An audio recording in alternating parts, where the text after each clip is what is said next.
नमस्कार मित्रांनो, तुमच्या सर्वांचं स्वागत आहे माझ्या यूट्यूब चॅनलमध्ये. मी अमोल पांडे आपल्या सर्वांचं स्वागत करतो. मित्रांनो, यापूर्वी आपण पाहिलेलं आहे डिझास्टर मॅनेजमेंट हा चॅप्टर. तर आज आपण पाहणार आहोत सेल स्ट्रक्चर आणि मायक्रो ऑर्गॅनिझम्स विषयी. तर मित्रांनो, सेल म्हणजे काय ह्याविषयी आपण मागच्या इयत्तेमध्ये थोडंफार ओव्हरव्ह्यू पाहिलेलाच आहे. आज सेलविषयी आणि सेल स्ट्रक्चरविषयी आणि मायक्रो ऑर्गॅनिझम्सविषयी आपण पूर्ण माहिती पाहणार आहोत. तर मायक्रो ऑर्गॅनिझम्स म्हणजे काय मित्रांनो, तो सूक्ष्मजीव आणि सेल स्ट्रक्चर म्हणजे पेशीरचनेविषयी आणि सूक्ष्मजीवाविषयी आपण या पूर्ण चॅप्टरमध्ये आणि लेसन्सविषयी मध्ये पाहणार आहोत. तर मित्रांनो, सेल म्हणजे एक थोडक्यात म्हणायला गेलं तर स्ट्रक्चरल, फंडामेंटल आणि functional unit of living organisms. Cell हे आपल्या शरीरामध्ये प्रेझेंट असतं आणि सेलपासनं टिश्यू बनतात, टिश्यूपासनं आपण ऑर्गन सिस्टम आणि बॉडी याविषयी आपण पाहिलेलं आहे किंवा पाहणार पण आहोत. तर मित्रांनो, सेलचा शोध रॉबर्ट हुक ह्या शास्त्रज्ञाने कितीमध्ये लावला होता? 1665 रॉबर्ट हुक या शास्त्रज्ञांनी लावला होता. तर मित्रांनो, चला डिटेलमध्ये आपण सेलविषयी पाहूया. तर मित्रांनो, सेल म्हणजे काय? सेल म्हणजे फंडामेंटल, स्ट्रक्चरल आणि functional unit of living organisms. बरोबर. मग सेल काय आहे? Cell the basic unit of life. आपल्या युनिट बेसिक म्हणजे आपल्या लाईफचं एक बेसिक युनिट आहे. सेल नसेल तर आपलं जीवनमान पूर्ण होणार नाही. काही ॲनिमल हे सिंगल सेल्सचे आहेत तर काही मल्टी सेल्सच्या बनलेले असतात. तर आपलं हे जीवन आहे ते सेलपासनं बनलेलंच असते. म्हणजे जेवढी सजीवसृष्टी आहे ती एका सेलने असे किंवा अनेक सेलनं असो, ती जीवनसृष्टी ही पूर्ण सेल्सपासनं बनलेली आहे. त्यामुळे काय आहे, बेसिक युनिट हे आपले जीवनमानाचं सेल आहे. सेल काय आहे रे? एक स्मॉलेस्ट युनिट ऑफ लाईफ, म्हणजे एक छोट्यातला छोटा एक युनिट आहे. म्हणजे सेल आपलं हे नजरेला आपल्याला विदाऊट मायक्रोस्कोपच्या आपल्याला बघता येणार नाही. नेकड आय ओपन आईजने आपल्याला पाहता येणार नाही.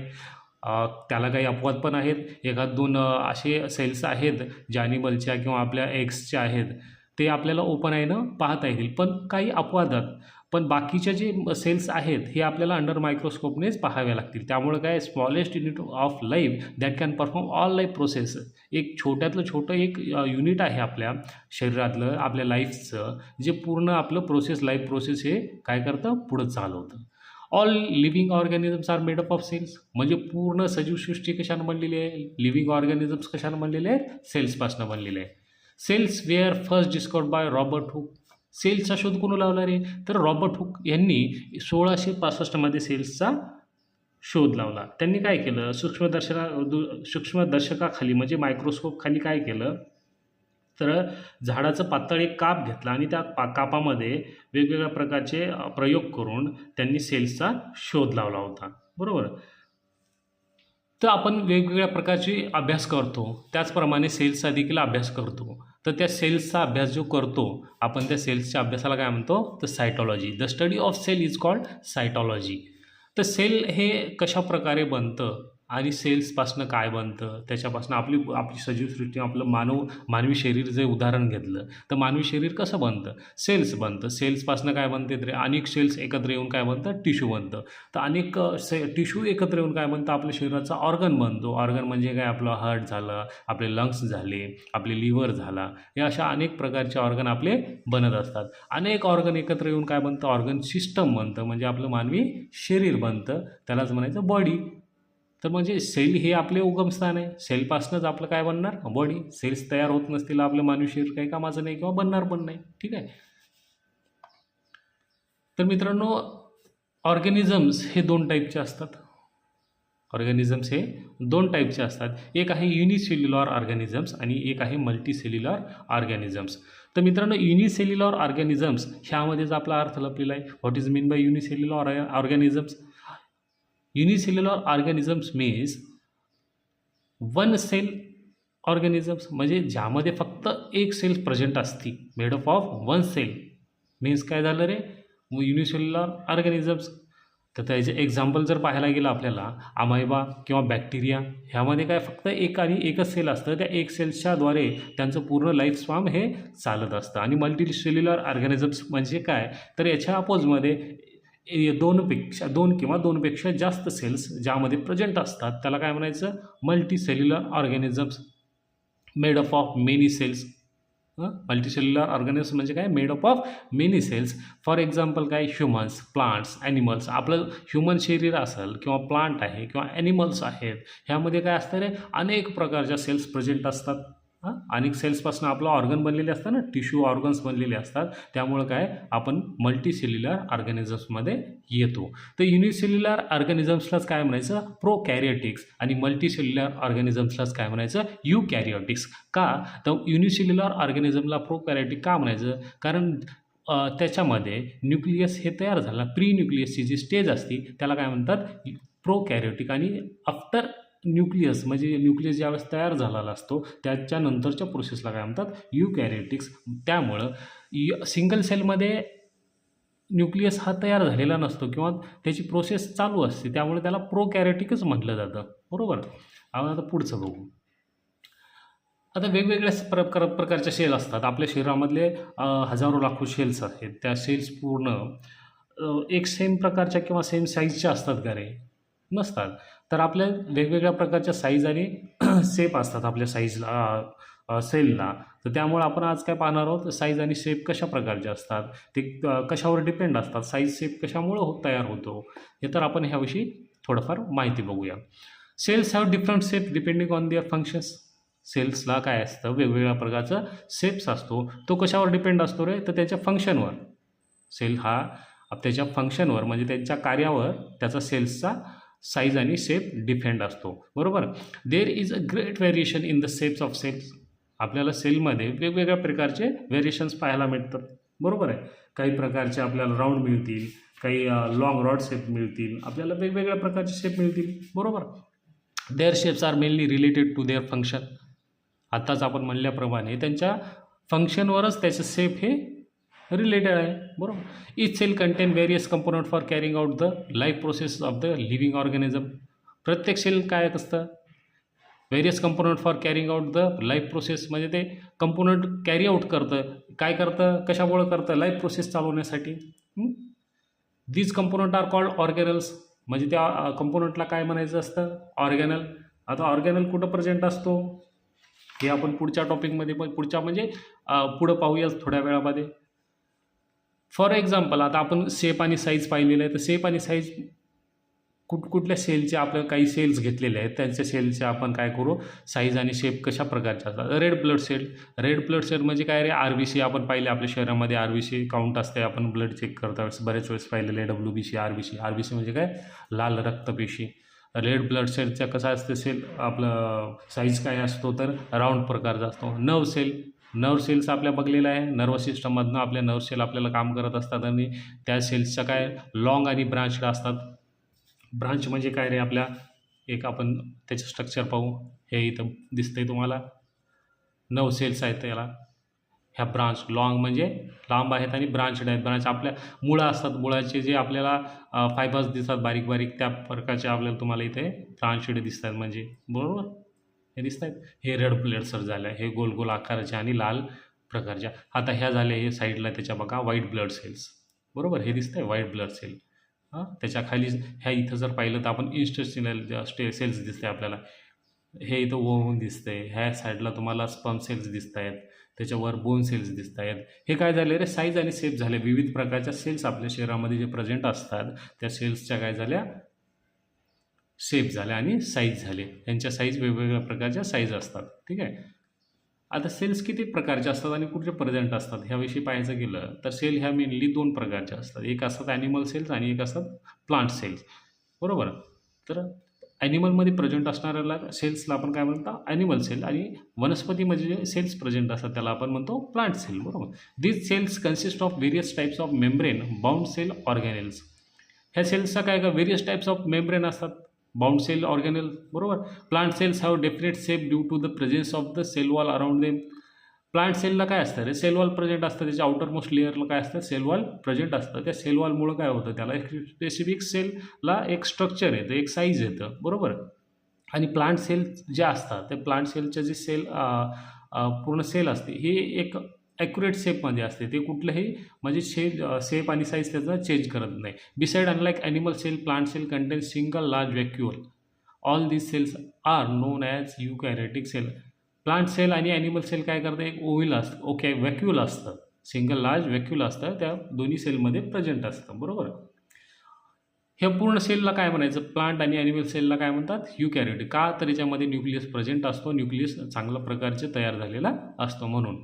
आता सेल्सचं पार्ट आहेत, आपल्याला काय बघायचं आहे, पार्ट ऑफ सेल बघायचं आहे. म्हणजे पार्ट ऑफ सेलमध्ये काय आहे, सेलचे काही पार्ट्स आहेत, त्यामध्ये काय काय प्रेझेंट असतं, कुठले कुठले पार्ट काय काय काम करत असतात, कशा प्रकारे करतात, त्यांचं फंक्शन काय, ह्याविषयी आपल्याला डिटेलमध्ये पाहायचं आहे. आपण काय करू, एव्हरी सेल मेनली हॅज 3 किंवा 4, आपण बरेच प्रकारचे असतात, आपण यामध्ये 4 बघू. ठीक आहे.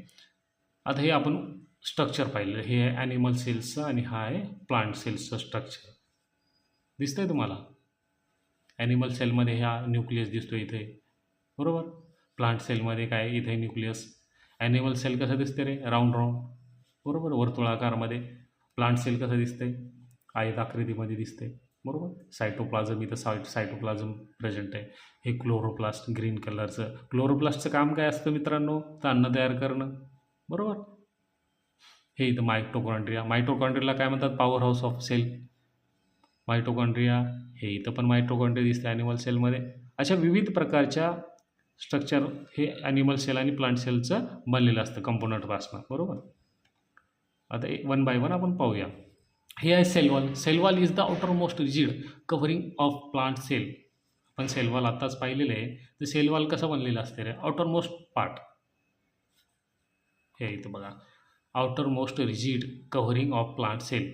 आउटर मोस्ट कव्हरिंग आहे प्लांट सेलची, हां, ठीक आहे. It is present outside the cell membrane. It is present outside the cell मेम्ब्रेनच्या काय असतं, बाहेर असतं, बरोबर. It is mainly made up of cellulose. ते बनलं कशानं असतं, सेल्युलोज ह्या वस्तूपासनं ते बनलेलं असतं. कशापासनं, सेल्युलोजपासनं. It is mainly made up of cellulose. Function काय, त्यांचं कार्य काय असतं रे, give shape and support to the plant cell. आताच आपण सांगल्याप्रमाणे सेल वॉलचं मेन कार्य काय असतं, शेप आणि सपोर्ट. त्यांना एक विशिष्ट प्रकारचा शेप देण्याचं काम हे काय कोण करतं, सेल वॉल करतं. आणि कुठल्या, तर वनस्पती सेल्सला. आणि सपोर्ट देण्याचं काम. सपोर्ट म्हणजे काय, आपली जी घरांची भिंत असते त्याच प्रकारचं सेल वॉल हे एका सेल्सचं सपोर्ट करतं, बरोबर. आउटर मोस्ट पार्ट असतो, भिंतीचं काम हे सेल वॉल करत असतं. कशाचं, plant सेलचं. Protect the sale, सेलला protect करत असतं, बरोबर. भिंत काय करते घराला, त्याचप्रमाणे सेल वॉल हे त्या सेलला प्रोटेक्ट करत असते. Help the plant stand strong and upright. प्लांटला एकदम स्ट्रॉंग बनवण्याचं किंवा एक स्थिर राहण्यासाठी सेल वॉल हे काम करत असतं. त्यानंतर कुठला, सेल मेम्ब्रेन किंवा सेल मेम्ब्रेनच आपण काय म्हणतो, प्लाझ्मा मेम्ब्रेन. आपल्याला हे ह्या ठिकाणी दिसते, समजा तुम्हाला दाखवू, सेल मेम्ब्रेन, बरोबर दिसते हे इथं, सेल मेम्ब्रेन. आता सेल मेम्ब्रेनविषयी पाहू आपण. Outer covering of the cell. Cell membrane काय, outer covering of the cell, also called plasma membrane. त्यालाच काय म्हणतो आपण, plasma membrane. Controls entry and exit of substances. Entry आणि एक्झिट म्हणजे आपल्या दरवाजासारखं काम. आपल्या दरवाजामधून कसं आपण आतमध्ये बाहेर जातो, त्याचप्रमाणे सेल मेम्ब्रेन काय करतं, बाहेरून कुठला सबस्टन्सेस आत यायचा किंवा बाहेर जायचं हे सेल मेम्ब्रेनच्या तिथूनच ठरतं. सेल मेम्ब्रेनच्या तिथून काय एंट्री आणि एक्झिट सबस्टन्सेसचा कंट्रोल करत असतं. म्हणजे कामाच्या वस्तू आपल्या आहेत का नाही, सेलला कुठला डॅमेज करणार नाही, त्याच वस्तू ते आत घेत असतात. It is extremely delicated and flexible. Delicate म्हणजे काय असतं, डेलिकेटेड असतात ह्या सेल मेम्ब्रेन, ह्या खूप डेलिकेटेड असतात, आपलं काम चांगल्या पद्धतीने करत असतात आणि फ्लेक्सिबल असतात, बरोबर. It is the outermost covering of animal cell. Animal सेलच्या आपण आत्ताच काय पाहिलं, सेल वॉल हे कुठलं झालं, ॲनिमल सेलचं झालं का, नाही, प्लांट सेलचं आउटर मोस्ट कव्हरिंग आहे. त्याचप्रमाणे सेल मेम्ब्रेन हे कशाचं असते, ॲनिमल सेलचं outermost covering of animal cell आहे, म्हणजे बाहेरची भिंत. ॲनिमल सेलची बाहेरची भिंत कुठली असते, तर प्लाझ्मा मेम्ब्रेन किंवा सेल मेम्ब्रेन. त्यांचं फंक्शन काय असतं, प्रोटेक्ट द सेल. ज्याप्रमाणे सेल वॉल ही प्लांट सेलला प्रोटेक्ट करत असते, त्याचप्रमाणे सेल मेम्ब्रेन किंवा प्लाझ्मा मेम्ब्रेन ही ॲनिमल सेलला प्रोटेक्ट करत असते. Maintains the shape. आताच पाहिलं, सेल वॉल आपलं प्लांट सेलचा एक मेंटेन करते शेप साईज, त्याचप्रमाणे सेल मेम्ब्रेन किंवा प्लाझ्मा मेम्ब्रेन हे ॲनिमल सेल्सला हे मेंटेन ठेवण्यासाठी, शेप आणि साईजला मेंटेन ठेवण्यासाठी कार्य करत असतात. तिसऱ्या नंबरला बघू आपण सायटोप्लाझम. सायटोप्लाझम म्हणजे काय मित्रांनो? सायटोप्लाझम हे जेली लाईक सबस्टन्स आहे, बरोबर. सायटोप्लाझम कुठं पर्यंत असतात? तर आपल्या सेलमध्ये असतात, आणि सेलमध्ये प्रेझेंट असल्यानं काय jelly like substance, liquid part present inside the cell. आपल्या सेलमध्ये जो लिक्विड पार्ट प्रेझेंट असतो त्याला काय म्हणतात? Cytoplasm. Present around the nucleus is called cytoplasm. म्हणजे आपल्या न्यूक्लियसच्या अराउंडमध्ये प्रेझेंट असतो. अराउंड म्हणजे आपलं जे न्यूक्लियस आहे, आता आपण स्ट्रक्चर पाहून त्याच्याविषयी सांगू आपण. पुढं स्ट्रक्चर हे इथं घ्या, हे न्यूक्लियस आहे. न्यूक्लियसच्या अराउंडमध्ये म्हणजे हे दिसतंय का तुम्हाला ग्रीन पार्ट, ह्याला काय म्हणतात? सायटोप्लाझम, बरोबर. ह्याला सायटोप्लाझम म्हणायचं असतं. Contain cell organelles. ह्याच्यामध्ये काय असतं? सेल ऑर्गॅनल प्रेझेंट असतात, बरोबर. वेगवेगळ्या प्रकारचे सेल ऑर्गॅनल्स जे असतात ते याच्यामध्ये प्रेझेंट असतात. त्याचं फंक्शन काय? सायटोप्लाझमचं फंक्शन काय? तर site of many chemicals reaction support organelles. Site of many chemical reactions, many म्हणजे बऱ्याच प्रकारच्या केमिकल रिॲक्शन्स काय असतात सायटोप्लाझममध्ये घडत असतात. Supports organelles. ऑर्गॅनल्सला काय करत असतं? सायटोप्लाझम सपोर्ट करत असतं. वेगवेगळ्या प्रकारचे ऑर्गॅनल्स आहेत त्या सेल ऑर्गॅनल्सला सायटोप्लाझम हे सपोर्ट करत असतं, म्हणून त्याचं आपल्या सेलमध्ये महत्त्वाचं कार्य आहे. त्यानंतर काय? न्यूक्लियस. न्यूक्लियस हा आपल्या काय सगळ्यात मेन पार्ट न्यूक्लियस असतो. प्रत्येक सेलचा हा न्यूक्लियस सर्वात मेन पार्ट असतो. न्यूक्लियस काय? Control centre of the cell. सेंटरला control centre of the cell म्हणजे आपलं हे सेल्सचं काय असतं? कंट्रोल पूर्ण न्यूक्लियसमध्ये असतो. Contains genetic material. Genetic material काय करतं? त्याला सामावून घेतात. असं म्हणजे जेनेटिक मटेरियल आपल्याला कुठून ठरतं? आपलं contain genetic material D N A वगैरे जे आपलं जेनेटिक मटेरियल आहे, DNA म्हणून आपण काय करतो? आपलं जेनेटिक मटेरियल मग आपण चेक करत असतो DNA थ्रू आपलं, बरोबर. एखादं समजा अपत्य आहे तर कुठल्या पॅरेंट्सचं आहे काय नाही आपल्याला जर माहिती करायची असेल तर आपण काय करतो? त्याचं जेनेटिक म्हणजे DNA टेस्ट करतो, बरोबर. मग जेनेटिक मटेरियल त्याला म्हणायचं. The nucleus is the most important organelle of the cell. Nucleus काय आहे? खूप इम्पॉर्टंट पार्ट आहे ऑर्गॅनलचा आणि आपल्या सेल्सचा. The nucleus control all function of the cell. Nucleus काय करतं? बरेच कार्य पार पाडत असतं. कंट्रोल काय करत असतं? म्हणजे वेगवेगळ्या nucleus control all functions of the cell म्हणजे वेगवेगळे फंक्शन्स जे असतात ते कंट्रोल करत असतं. कुठल्या प्रकारचे? समजा mitochondria produce energy, they are called power house. आता मायटोकॉन्ड्रिया आपण मागच्या आता थोड्या वेळापूर्वीच बनलेलं आहे, हे दिसतंय मायटोकॉन्ड्रिया. मायटोकॉन्ड्रिया काय आहे? तर पॉवर हाऊस आहे. हे इथं दिसतंय का तुम्हाला? मायटोकॉन्ड्रिया हे power house of sale.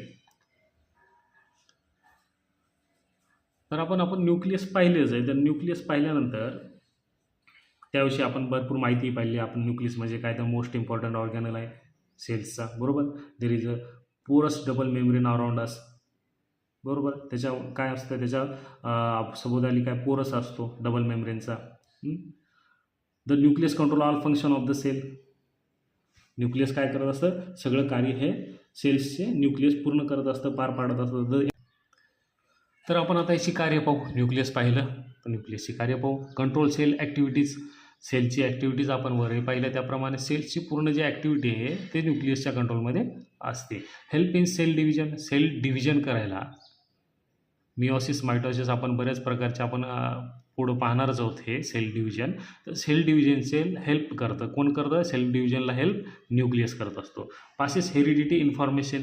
Heredity information हे पासेस करण्यासाठी, इन्फॉर्मेशन देण्यासाठी न्यूक्लियस हे काम करत असतं.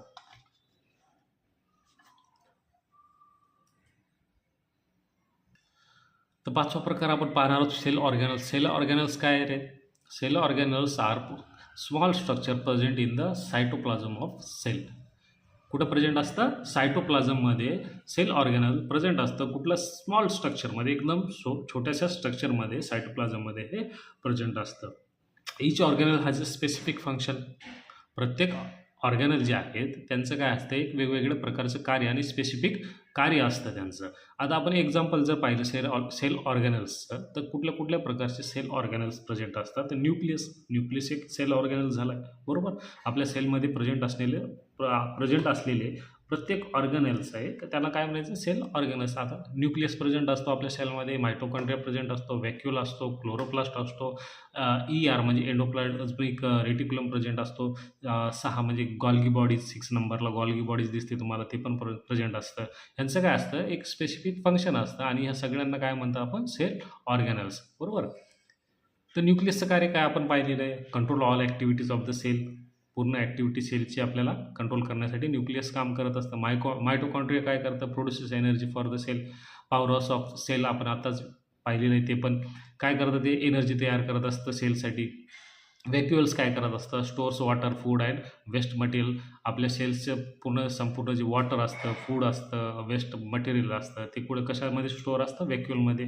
क्लोरोप्लास्ट काय करतं, आपल्या प्लांट सेलमध्ये क्लोरोप्लास्टचं काम काय असतं, तर helps plant make food by photosynthesis. फोटोसिंथेसिसच्या साहाय्याने अन्न बनवण्याचं काम कोण करत असतं, तर क्लोरोप्लास्ट करत असतं. आता ERचं काम काय असतं, ER म्हणजे एंडोप्लाझ्मिक रेटिक्युलमचं, helps transport materials in the sale.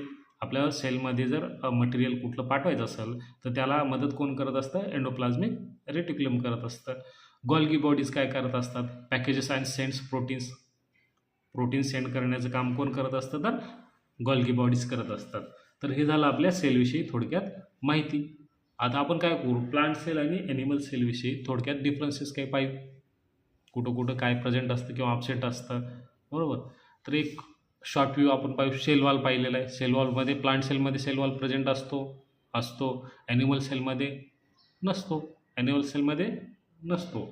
Shape काय, शेप कशाचा असतं, प्लांट सेलचा शेप काय, रेक्टँग्युलर टाईपमध्ये प्लांट सेलचा शेप आहे.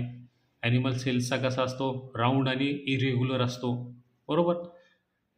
क्लोरोप्लास्टचा शेप कसा असतो रे, क्लोरोप्लास्ट आपल्या प्लांट सेलमध्ये क्लोरोप्लास्ट दिलेलं आहे, हे इथं दिसतंय का तुम्हाला, ग्रीन कलरचं क्लोरोप्लास्ट म्हणतात. प्लांट सेलमध्ये क्लोरोप्लास्ट प्रेझेंट असतं, ॲनिमल सेलमध्ये ॲब्सेंट असतं. का, तर प्लांट सेल अन्न बनवत असतं with the help of chloroplast. Animal cell बनवतं का, नाही, त्यामुळे त्याच्यामध्ये प्रेझेंट नसतो. तर क्लोरोप्लास्ट कशामध्ये, प्लांट सेलमध्ये प्रेझेंट असतो, ॲनिमल सेलमध्ये नसतो. व्हॅक्युअल्स काय असतात, प्लांट सेलमध्ये लार्ज टाईपचे असतात, ॲनिमल सेलमध्ये स्मॉल टाईपचे असतात. आता पुढचा पार्ट बघू, मायक्रो ऑर्गॅनिझम्स. मायक्रो ऑर्गॅनिझम्स म्हणजे काय रे, सूक्ष्मजीव. आपण सूक्ष्मजीवाविषयी थोडक्यात माहिती पाहिजे आहे आपल्याला. मायक्रो ऑर्गॅनिझम्स आपल्या ओपन आयजने दिसत नाहीत. वेगवेगळ्या प्रकारचे बरेच लाखोनी मायक्रो ऑर्गॅनिझम्स आपल्या ह्या सजीवसृष्टीमध्ये प्रेझेंट असतात, पण ते आपल्या ओपन आयज किंवा नेक्ड आयजने दिसत नाहीत. तर त्यांना पाहण्यासाठी आपल्याला विशिष्ट प्रकारच्या मायक्रोस्कोपचा आपल्याला वापर करावा लागतो. तेव्हाच आपल्याला मायक्रो ऑर्गॅनिझम्स क्लिअरली आणि स्पष्टपणे दिसू शकतात. विविध प्रकारचे आपल्या नेचरमध्ये मायक्रो ऑर्गॅनिझम्स आहेत आणि त्यांचे विविध प्रकारचे सायझेस, सेल्स आपल्या मायक्रो ऑर्गॅनिझम्सचे आपल्याला आपल्या सभोवताली किंवा आपल्या निसर्गामध्ये सापडत असतात. Micro organisms are very tiny living organism that cannot be seen with naked eyes. म्हणजे आपल्या ओपन आईजने आपल्याला ते मायक्रो ऑर्गॅनिझम्स दिसत नसतात, कारण त्यांची साईज अत्यंत लहान असते. Micro organisms are present all around us in the air. आपल्या म्हणजे पूर्ण हवेमध्ये, आपल्या पूर्ण नेचरमध्ये, आपल्या पूर्ण वातावरणामध्ये किंवा आपल्या सभोवताली मातीमध्ये, आपल्या अन्नामध्ये. आपण सिवेज गार्बेज म्हणजे आपण काय करतो, वेगवेगळ्या प्रकारचं कचरा टाकतो, घाण टाकतो, त्या घाणीमध्ये काय असतात रे, आपले मायक्रो ऑर्गॅनिझम्स प्रेझेंट असतात. ॲज वेल ॲज प्लांट बॉडीज आणि ॲनिमलमध्ये देखील आपल्या इन्क्लुडिंग ह्युमन म्हणजे आपल्या मानवामध्ये देखील मायक्रो ऑर्गॅनिझम्स प्रेझेंट असतात. मायक्रो ऑर्गॅनिझम्स कुठं कुठं प्रेझेंट असतात, air, water, soil, food, sewage, garbage. त्यानंतर bodies of plant, animal including ह्युमन्समध्ये देखील आपल्या मायक्रो ऑर्गॅनिझम्स प्रेझेंट असतात. म्हणजे सूक्ष्मजीव प्रेझेंट असतात. त्यामध्ये बॅड असो किंवा गुड असो, गुड आणि बॅड या दोन प्रकारचे सूक्ष्मजीव आपल्या सभोवताली आपल्या शरीरात विविध प्रकारच्या ठिकाणी आपल्याला सापडत असतात. आणि गुड आणि बॅड मायक्रो ऑर्गॅनिझम्स म्हणजे काय याविषयी आपल्याला पुढं पाहायचंच आहे. गुड म्हणजे काय रे, आपल्या शरीराला किंवा आपल्या सजीव जीवनाला उपयोगी ठरणारे जे बॅक्टेरिया असतात त्यांना गुड बॅक्टेरिया म्हणतात, आणि जे हार्मफुल बॅक्टेरिया आहेत त्यांना बॅड बॅक्टेरिया असे म्हटले जाते.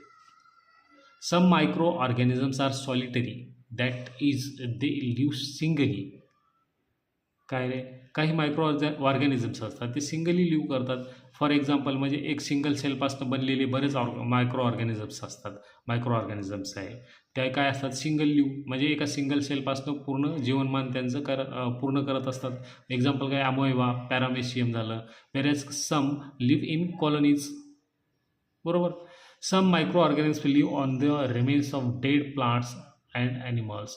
बरेच मायक्रो ऑर्गॅनिझम आपण एखादं काय म्हणतो त्यांना ॲनिमल असेल किंवा प्लांट असेल, ज्यावेळेस आपण ते खराब झालेलं पाहतो त्यामध्ये आपल्याला वास येतो किंवा बुरशी आपल्याला दिसत असते वेगवेगळ्या प्रकारची, त्यावेळेस आपल्याला काय आहे तर तिथं मायक्रो ऑर्गॅनिझमची ग्रोथ झालेली दिसेल. जर आपण त्याला मायक्रोस्कोपच्या अंडरमध्ये किंवा मायक्रोस्कोप खाली पाहिलं तर ते आपल्याला तिथे वेगवेगळ्या प्रकारचे मायक्रो ऑर्गॅनिझम्स वाढलेले दिसतील. According to cell and life process micro organisms are classified as algae, fungi, protozoa, bacteria and viruses.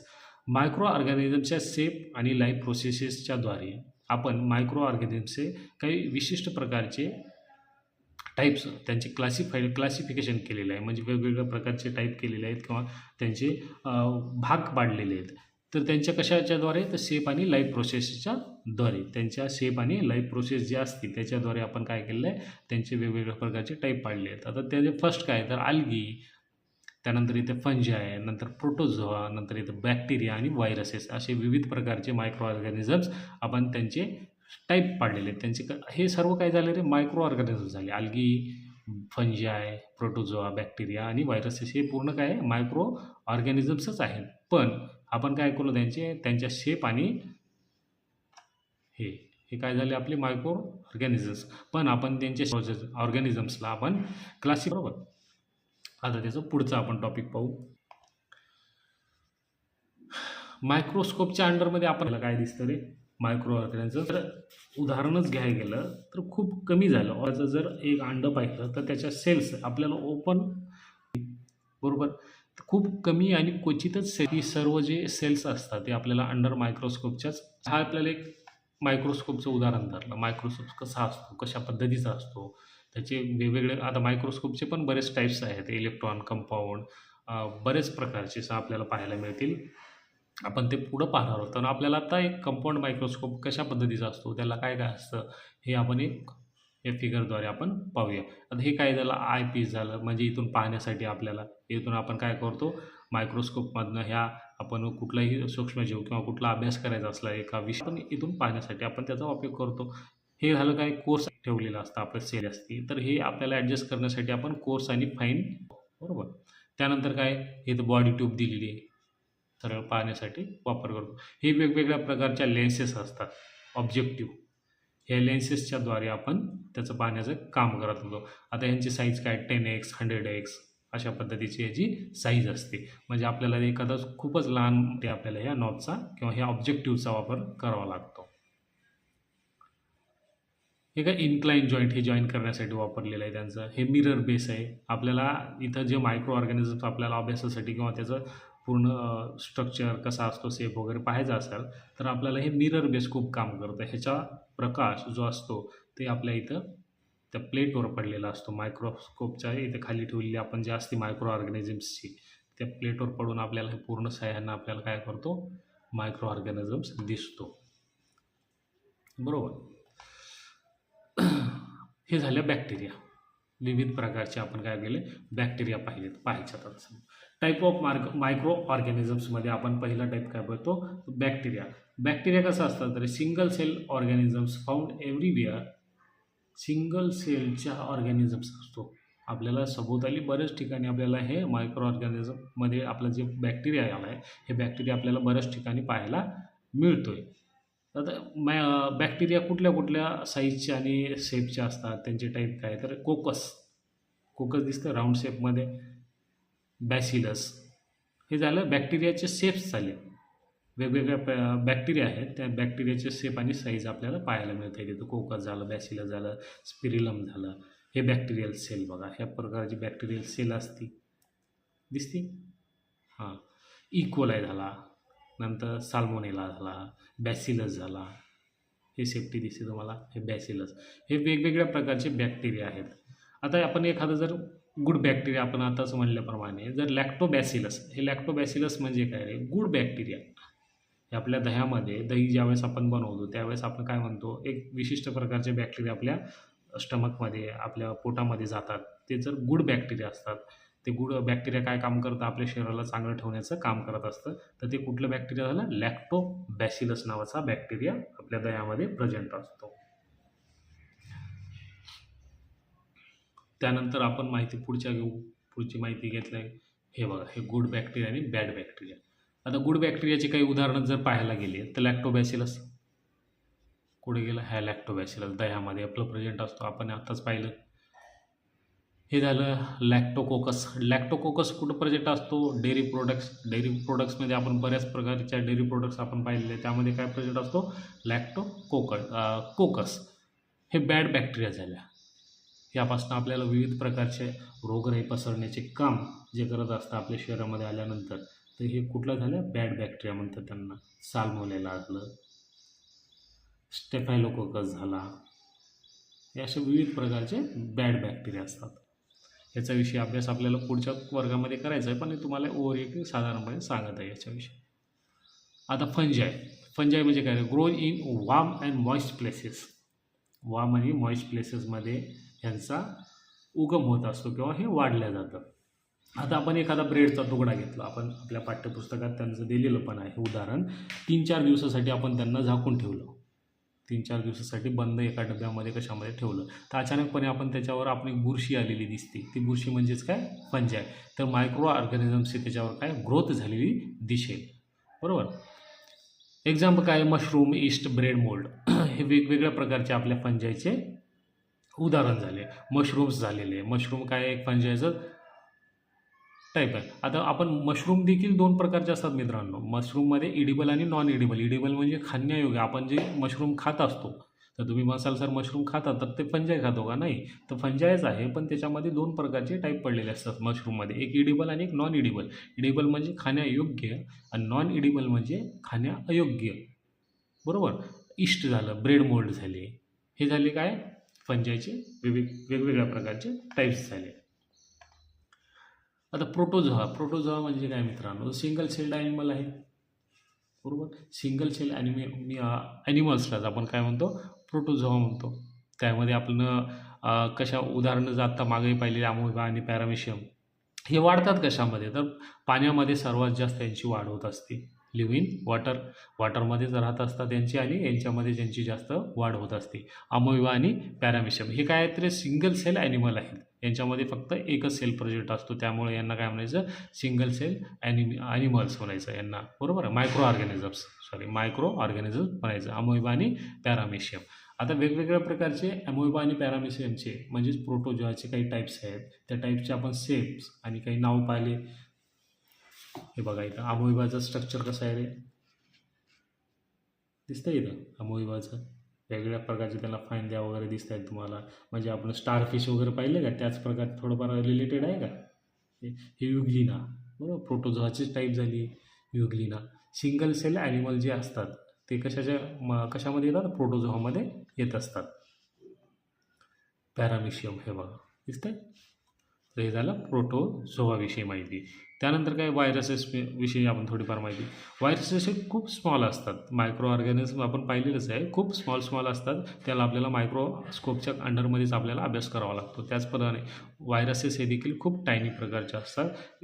Can live only inside host सेलच्या आतच त्यांचं काय असतं, सर्वायवल पूर्ण स्टेज पूर्ण केलेलं असतं किंवा करत असतात. त्यामुळं काय, हे फक्त इनसाईड होस्ट सेलच्या आतच राहत असतात. कॉजेस डिसीज प्रोड्यूस करतं. वेगवेगळ्या प्रकारचे आपल्याला व्हायरल डिसीजेस आपल्याला झालेले दिसतात. ते व्हायरल डिसीजेस कशाच्याद्वारे होत असतात रे, व्हायरसच्या द्वारे व्हायरल डिसीजेस होत असतात, म्हणून आपण त्यांना काय म्हणतो, व्हायरल डिसीजेस म्हणतो, बरोबर.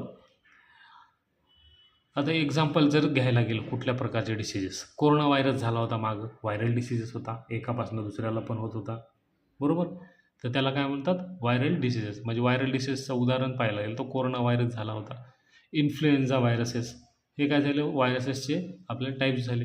तर युजफुल मायक्रो ऑर्गॅनिझम्स, आता बरेच प्रकारचे मायक्रो ऑर्गॅनिझम्स हे युजफुल आहेत. गुड बॅक्टेरिया, आता जर ज्याप्रमाणे आपण मांडलं त्याच प्रकारचे मायक्रो ऑर्गॅनिझम्स काही काही प्रकारचे असतात जे युजफुल आहे, आपल्या शरीरासाठी चांगले असतात. त्या मायक्रो ऑर्गॅनिझम्सना आपण युजफुल मायक्रो ऑर्गॅनिझम्स म्हणतो. ते मायक्रो ऑर्गॅनिझम आपल्या शरीरात झाले किंवा शेतीसाठी किंवा आपल्या प्लांटला वाढीसाठी बरेच प्रकारचे मायक्रो ऑर्गॅनिझम्स हे उपयोगी ठरतात. त्याचमध्ये मग मायक्रो ऑर्गॅनिझम्स काय येतात, मायक्रो ऑर्गॅनिझम्स हेल्प्स ह्युमन्स, आपल्या ह्युमनला जे हेल्प करत असतात त्यांना काय म्हणतात, गुड किंवा युजफुल मायक्रो ऑर्गॅनिझम्स. आता दही बनवता वेळी आपण पाहिले, आता दह्यामध्ये लॅक्टो कुठला असतो रे, इथं बघा कुठं दिसतंय, हे इथं दिसतंय लॅक्टोबॅसिलस, बरोबर दिसतंय. हे कुठं वापरतात, दह्यामध्ये, म्हणजे दह्यामध्ये वापरतात म्हणजे तयार होत असतं. लॅक्टोबॅसिलसमुळे आपलं दही तयार होत असतं. आणि लॅक्टोबॅसिलस हा जो बॅक्टेरिया आहे किंवा मायक्रो ऑर्गॅनिझम्स आहे ते आपल्या शरीराला हेल्पफुल आहे, बरोबर. मेकिंग ब्रेड बनवता वेळी पण वापरतात असतात ईस्ट नावाचा, बरोबर, ईस्ट असतात. नंतर प्रोड्युसिंग अँटीबायोटिक्स करता वेळी देखील मायक्रो ऑर्गॅनिझम्सचा वापर होतो. Nitrogen fixation in soil, nitrogen fixation होत असतं ज्यावेळेस आपल्या हवेमधलं नायट्रोजन आहे ते नायट्रोजन वनस्पतीसाठी ज्यावेळेस आपल्याला शिफ्ट करायचं असतं किंवा शिफ्ट होत असतं नॅचरली, तर त्यावेळेस काय होतं, नायट्रोजन फिक्सेशन हे होत असतं, बरोबर. हे नायट्रोजन फिक्सेशन होत असतं त्यावेळेस काय नायट्रेट यांचं रूपांतर रायझोबियमच्याद्वारे काय होत असतं, प्लांटसाठी होत असतं. त्यावेळेस नायट्रोजन फिक्सेशन होतं आणि त्यावेळेस विशिष्ट प्रकारचे बॅक्टेरिया कार्य करत असतात. त्यामुळे काय, नायट्रोजन फिक्सेशनच्या टाईमला देखील गुड बॅक्टेरिया म्हणजे चांगले मायक्रो ऑर्गॅनिझम काम करत असतात. आता अँटीबायोटिक, आपण ताप आपण बरेच प्रकारचे आपल्याला रोगराई पसरल्यानंतर अँटीबायोटिकचा वापर करत असतो. तर ते अँटीबायोटिक्स म्हणजे काय त्याच्याविषयी आपण थोडं माहिती घेऊ. Sometimes when you are ill म्हणजे काय, बिमार असतो आपण. The doctors prescribes capsules or injection of medicines like penicillin सारखे आपल्याला विविध प्रकारचे, आपण म्हणजे बिमार असतो किंवा आपल्याला काही थकवा आलेला असतो, आपल्याला डॉक्टर काय करतात, काही प्रकारचे इंजेक्शन आणि कॅप्सूल्स प्रिस्क्राईब करतात असतात. आपण त्यामध्ये एक पेनिसिलिन धरलं समजा, पेनिसिलिन सारख्या वेगवेगळ्या प्रकारचे इंजेक्शन्स आपल्याला प्रिस्क्राईब करतात. ते कशासाठी करत असतात, आपल्याला क्युअर होण्यासाठी किंवा बरं वाढण्यासाठी. तर पेनिसिलिन हे काय झालं, अँटीबायोटिक झालं, आपल्या शरीरासाठी काम करणारा अँटीबायोटिक झाला. These types of medicines destroy the pathogens and retard their growth. तर अँटीबायोटिक म्हणजे काय मित्रांनो, ते थोडक्यात पाहायचं झालं, आपल्या शरीरामध्ये एखादं व्हायरल किंवा बॅक्टेरियल कुठला जर काही पसरलेलं असेल तर ते मेन जे होस्ट असतं, पॅथोजन असतं आपल्या शरीरामध्ये, त्याला नष्ट करण्याचं काम कोण करत असतं, अँटीबायोटिक करत असतं. त्याच्या ग्रोथला काय करतं, थांबवतं. त्यामुळे अँटीबायोटिक आपल्या ज्यावेळेस आपण बिमार वगैरे असतो किंवा आपल्याला काही झालेलं असतं त्यावेळेस अँटीबायोटिकचा वापर करत असतात. दे आर कॉल्ड अँटीबायोटिक्स, म्हणजे आपण ज्यावेळेस ते ग्रोथ थांबवतो पॅथोजेन्सची किंवा त्याला नष्ट करतो त्यालाच काय म्हणतात, अँटीबायोटिक्स वगैरे म्हणत असतात. Antibiotics are produced with the help of specific microbes. Antibiotic हे तयार कशापासून होत असतं, तर वेगवेगळ्या प्रकारचे मायक्रोब्स वापरून अँटीबायोटिक्स तयार केले जातात. आपण आता ऐकलेलंच आहे, कोरोना व्हायरस झाला होता त्यावेळेस काही मायक्रो ऑर्गॅनिझम्स वापरून कोरोनाची जी लस तयार केलेली आहे, आपण त्यांनी घोड्यापासून काहीतरी त्यांनी म्हणलेलं होतं, तर ती लस तयार केलेली होती. त्याच पद्धतीनं अँटीबायोटिक्स जे तयार करत असतात त्यावेळेस वेगवेगळ्या प्रकारचे एक स्पेसिफिक मायक्रोब्स असतात, त्यांचा वापर करून अँटीबायोटिक्स तयार केलेले असतात. तर ते अँटीबायोटिक्स गुड असतात, म्हणजे गुड मायक्रोब्स जे असतात ते आपल्या शरीरामध्ये चांगल्या प्रकारचं काम करत असतात आणि वेगवेगळे जे आपले बॅड पॅथोजन्स किंवा आपल्या शरीरामध्ये रोगराई पसरवणारे पॅथोजन असतात त्यांना पूर्ण नष्ट करण्याचं काम करत असतात. डिसीजेस लाईक ट्युबरक्युलोसिस आहे. आता वेगवेगळ्या प्रकारचे आपण डिसीज पाहू, ट्युबरक्युलोसिस किंवा टायफॉईड झाला, कॉलरा झाला, EDC which wear previously considered इनक्युरेबल have now come under control because of antibiotics. आपण काही वर्षापूर्वी पाहिलं, आपल्या आजोबांना जर विचारलं किंवा आपल्या आईंना विचारलं तर बऱ्याच वर्षापूर्वी एक साधारण बिमारी असेल तर ती क्युअर होत नव्हती, कारण त्यावेळेस अँटीबायोटिक्स किंवा वेगवेगळ्या प्रकारच्या ज्या औषधी आहेत त्यांचा वापर होत नव्हता किंवा ती तयारही झालेली नव्हती. आता ट्युबरक्युलोसिस झाला, टायफॉईड झाला, एक साध्या रोगांपासून देखील त्यावेळेस काय व्हायचे, मृत्यू व्हायचे. पण आजच्या घडीला मेडिकल सायन्स एवढं पुढं गेलेलं आहे मित्रांनो, की आज वेगवेगळ्या प्रकारचे अँटीबायोटिक्स आणि औषधे आपल्या इथं प्रेझेंट आहेत, आपल्याला अवेलेबल होत असतात, त्यामुळे आपण सेफ आहोत. ठीक आहे. Domestic animals too can be protected.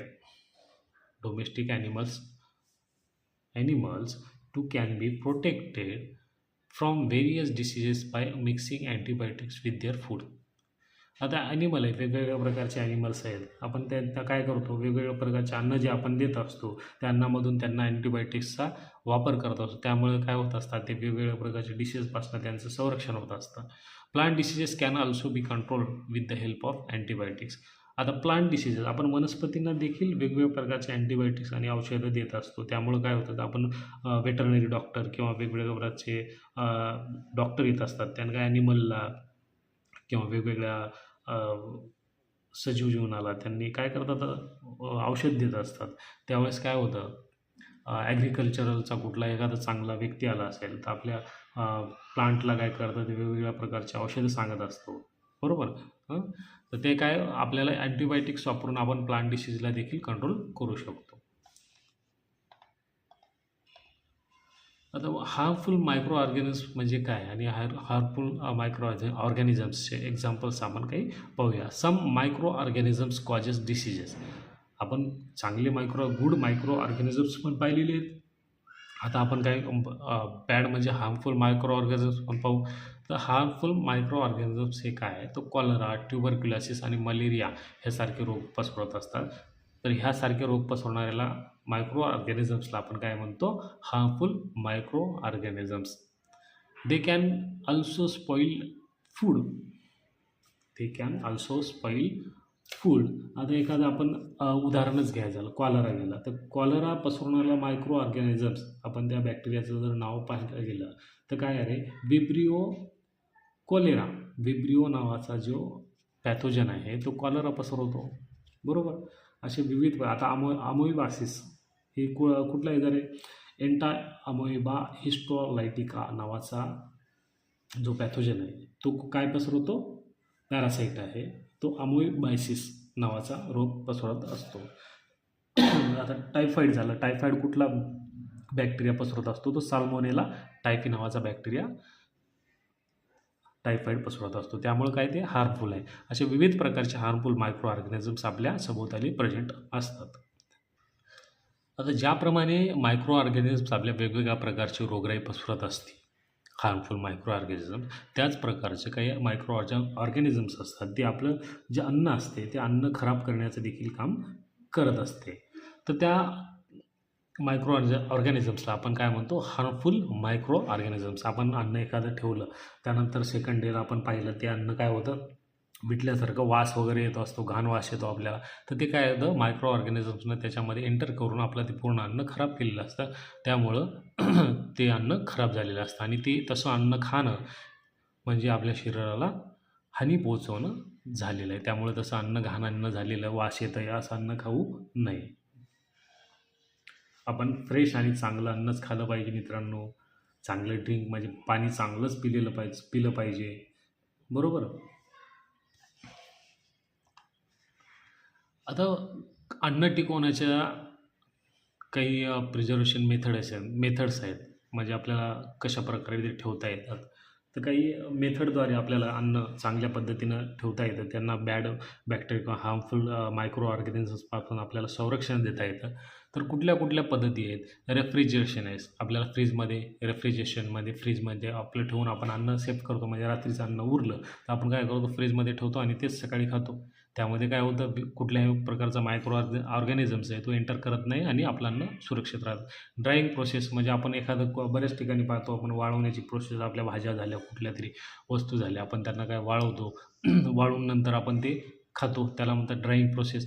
Salting, आपण पिकल्स वगैरे बनवता वेळेस किंवा आपलं लोणचं म्हणतो त्यांना बनवता वेळी आपण काय करतो, त्याच्यामध्ये मीठ वगैरे टाकून ठेवतो, म्हणजे ते काय खराब होणार नाही आणि मायक्रो ऑर्गॅनिझम्स त्याच्यामध्ये एंटर करणार नाहीत.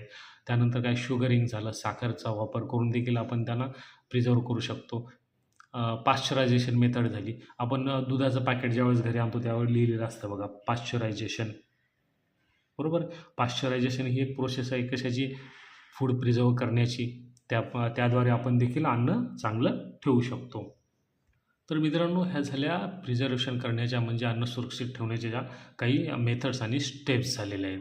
तर ह्यामध्ये आपण अन्न कसं सुरक्षित ठेवू शकतो आणि त्यातल्या कुठल्या पद्धती आहेत ह्या पाहिलेल्या आहेत. तर ह्या इथल्या फोटोमध्ये तुम्हाला दिसतच असेल प्रिझर्वेशनचं.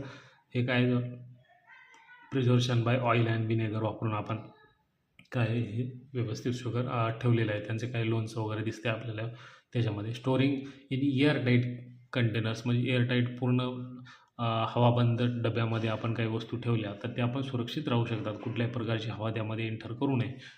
बरोबर. कोल्ड टेम्परेचर हे रेफ्रिजरेशन प्रोसेस. बरोबर. नंतर हीट टेम्परेचर उकळून आपण एखादी वस्तू चांगल्या प्रकारची उकळून वगैरे आपण दूध ठेवतो ना त्या पद्धतीनं उकळून ठेवल्यानंतर पण चांगलं असतं.